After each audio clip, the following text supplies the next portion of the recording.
My name is Elle, and I live at the Jordan at Mueller. I have a small son, he's 7, and we have a rescue puppy named Chuchina. I consider myself well educated. I have a master's in public administration. I've worked for government officials, living a suburban life, doing well. I ended up having to take my son and flee from deep family violence that came on suddenly. I knew something had happened. I kept saying, "Are you okay?" He was so quiet, he wouldn't speak. Coming out of the tub, I wrapped a towel around him and said, "Are you okay?" I sat him down. He says, "Mommy, I have to tell you something."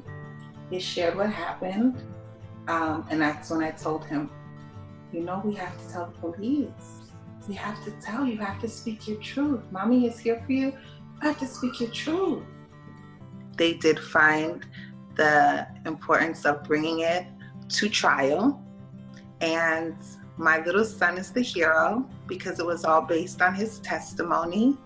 We ended up here at the Jordan in a space where he was broken but believed. And I think that that's a piece that's so important for young victims, that when we believe them and a community is able to wrap around them, the healing can then begin. The Jordan is incredible for Elijah because, and particularly the CHI program, because it allows us to have access to incredible case managers, a community of families that are rebuilding together. So it's a great way for children to go outside and play together. You should have seen Elijah. I could tear up the day that these little children came and knocked on the door for him to go outside and play. He said, "Mommy, I prayed that I would have friends like I had in my old life." You know, because when you live in the suburbs, you take that for granted. The kids are playing all these things, not realizing it's been over a year and a half that my son got to play with neighbors in an environment, in a community. I was working for a global billion-dollar brand as a spokesmodel. So when this global pandemic hit, my industry was hit immediately. Eventually, it all came to a close. I remember we got 2 small little checks, and that was it. When I found out that there was no more income, I just couldn't believe it. And I remember thinking that, how am I going to have come this close to making it over this hurdle? How could we get here and then it all be gone due to a global pandemic?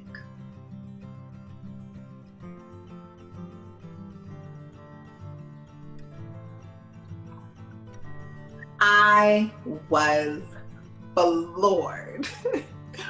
I just couldn't believe that here were these people that I had never met were reaching out at a time when the main reaction would be to, I guess, hold on to as much as you can. But in a time of global uncertainty, to have people give anyway. And I am eternally grateful to have seen that love in the flesh. Like, I can say that I have seen unconditional love. No strings attached, nothing attached to it, not even faces or names, which I wish I could at least see and hug and squeeze and say thank you. But that, to me, has been the most beautiful part of all of this. And all of this means so much more to me because of my family and the true hero of the story, which is my son.